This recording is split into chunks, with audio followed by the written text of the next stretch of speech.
Hello everyone, I'm Abhishek and today I'm going to discuss about the rivers of Bihar. So let's begin. तो यहाँ पर हम लोग बिहार का मैप देख सकते हैं। बिहार का मैप लगभग स्क्वायर शेप का है, यानी चतुर्भुज शेप का है बेसिकली। बिहार में जो गंगा नदी है वो बिल्कुल बिहार को बीचों बीच दो हिस्सों में बांटती है। लगभग ये बक्सर से ले होते हुए भागलपुर में जाके एंड करती है। तो हम लोग स्टार्ट करते हैं। बिहार की नदियों को दो पार्ट में बांटा जा सकता है, दो हिस्सों में, एक उत्तरी और एक दक्षिणी, बेसिकली एक northern reverse and southern reverse. तो हम लोग स्टार्ट करेंगे, वो स्टार्ट करेंगे हम लोग नॉर्थ ईस्टर्न से, यानी कि उत्तर उत्तर पूर्वी नदियों से शुरुआत करेंगे। तो उत्तर पूर्व में हमारी जो पहली नदी है वह है महानंदा। ठीक है, महानंदा जो है वो बेसिकली बिहार में किशनगंज में प्रवेश करती है। इसके बाद दूसरी जो नदी है उत्तरी क्षेत्र में वह है कोसी। कोसी नदी का प्रवेश सुपौल से होता है बिहार में, और बिहार में सबसे ज़्यादा तबाही मचाने वाली नदी कोसी को कहा जाता है। इसके बाद जो नदी है वो है कमला। कमला जो है वो कोसी की एक सहायक नदी है, वो आगे जाके कोसी में ही मिल जाती है। और कमला का जो प्रवाह है वो बिहार में मधुबनी जिले में होता है। यहाँ पर कोसी और कमला दोनों नदियों का उद्गम स्थल जो है, या प्लेस ऑफ ओरिजिन जो है, वो नेपाल है। इसके बाद हमारी अगली नदी आती है बागमती, जो कि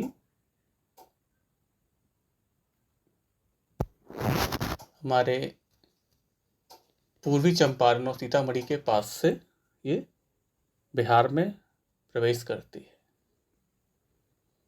उसके बाद अगर देखेंगे अगली नदी तो वो है बूढ़ी गंडक। बूढ़ी गंडक का प्रवेश बिहार में पश्चिम चंपारण में होता है, और यह आगे चलकर गंगा नदी में मिल जाती है।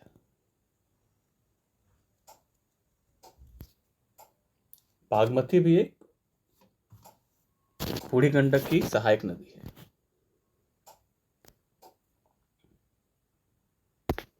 इसके अलावा अगर बात करें तो बूढ़ी गंडक के बाद पश्चिम चंपारण में ही एक और नदी बिहार में प्रवेश करती है, वह नदी है गंडक।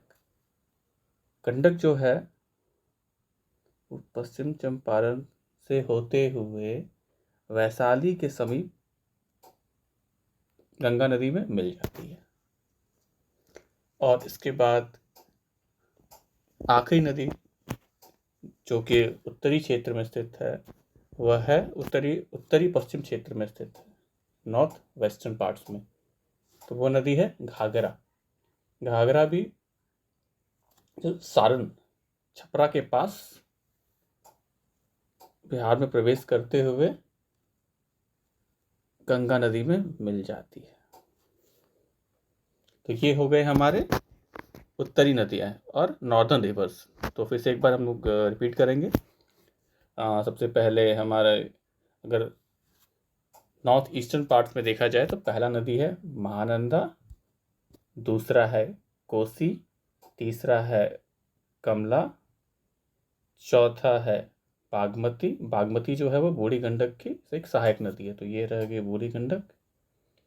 इसके जस्ट बगल में है गंडक, और बिल्कुल ही उत्तर पश्चिमी पार्ट हिस्से में अगर देखा जाए तो यह नदी है घाघरा। तो ये हो गई हमारी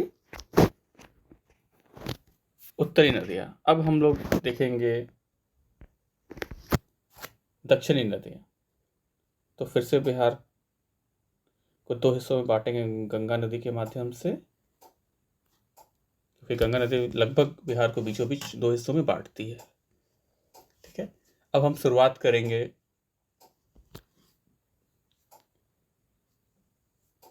दक्षिण पश्चिम नदियों से, यानी कि साउथ वेस्टर्न रिवर्स से। तो साउथ वेस्ट में हमारा जो पहली नदी है वह है कर्मनाशा।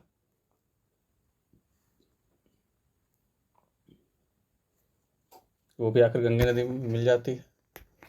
उसके बाद जो दूसरी नदी है वह है सोन नदी, जो कि अमरकंटक के पहाड़ों से उत्पन्न होती है और झारखंड से होते हुए बिहार में प्रवेश करती है, और यह भी गंगा नदी में जाकर भोजपुर और पटना के समीप मिल जाती है। उसके बाद अगर अगली नदी की बात करें तो वो है पुनपुन नदी। पुनपुन नदी यह भी दक्षिण हिस्से से ही उत्पन्न होती है और गंगा नदी में जाकर मिल जाती है। उससे थोड़ा सा आगे और बढ़ेंगे तो फल्गु नदी है हमारे पास। तो फल्गु नदी भी जो है वो आगे जाकर गंगा नदी में मिल जाती है। और फल्गु के बाद एक और नदी है जिसका नाम है क्यूल। तो क्यूल नदी जो है आपका वो जमुई लखीसराय क्यूल वाले क्षेत्र में है, जैसे कि नाम से ही पता चल रहा है। तो वो क्यूल नदी है, तो वो भी आगे जाकर गंगा नदी में मिल जाती है।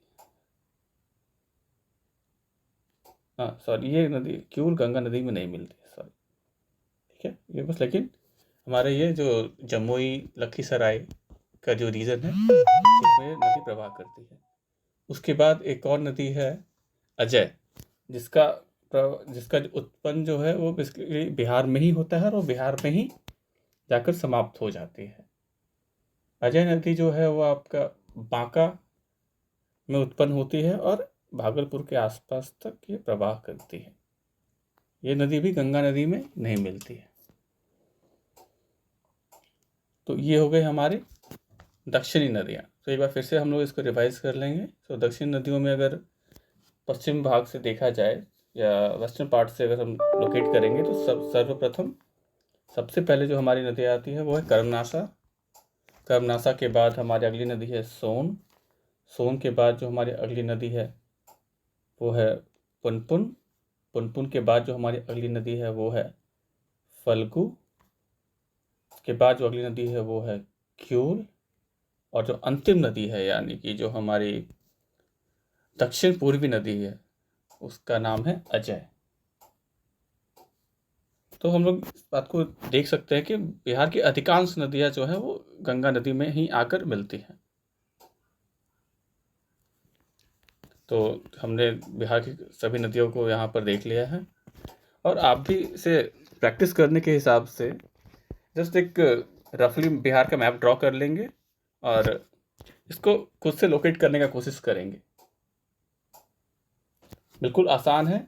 गंगा नदी बिल्कुल बिहार को बीचों बीच दो हिस्सों में बांटती है।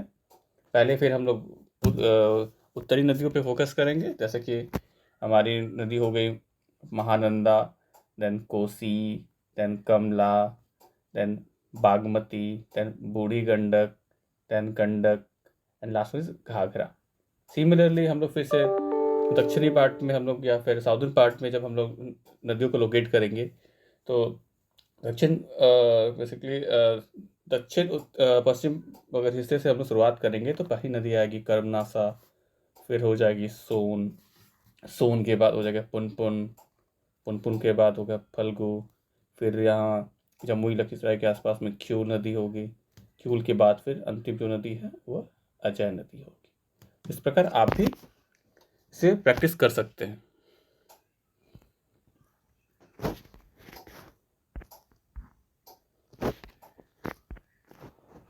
तो ये रहा, ये तो हम लोग अभी यहाँ पे बिहार की सारी नदियों का लगभग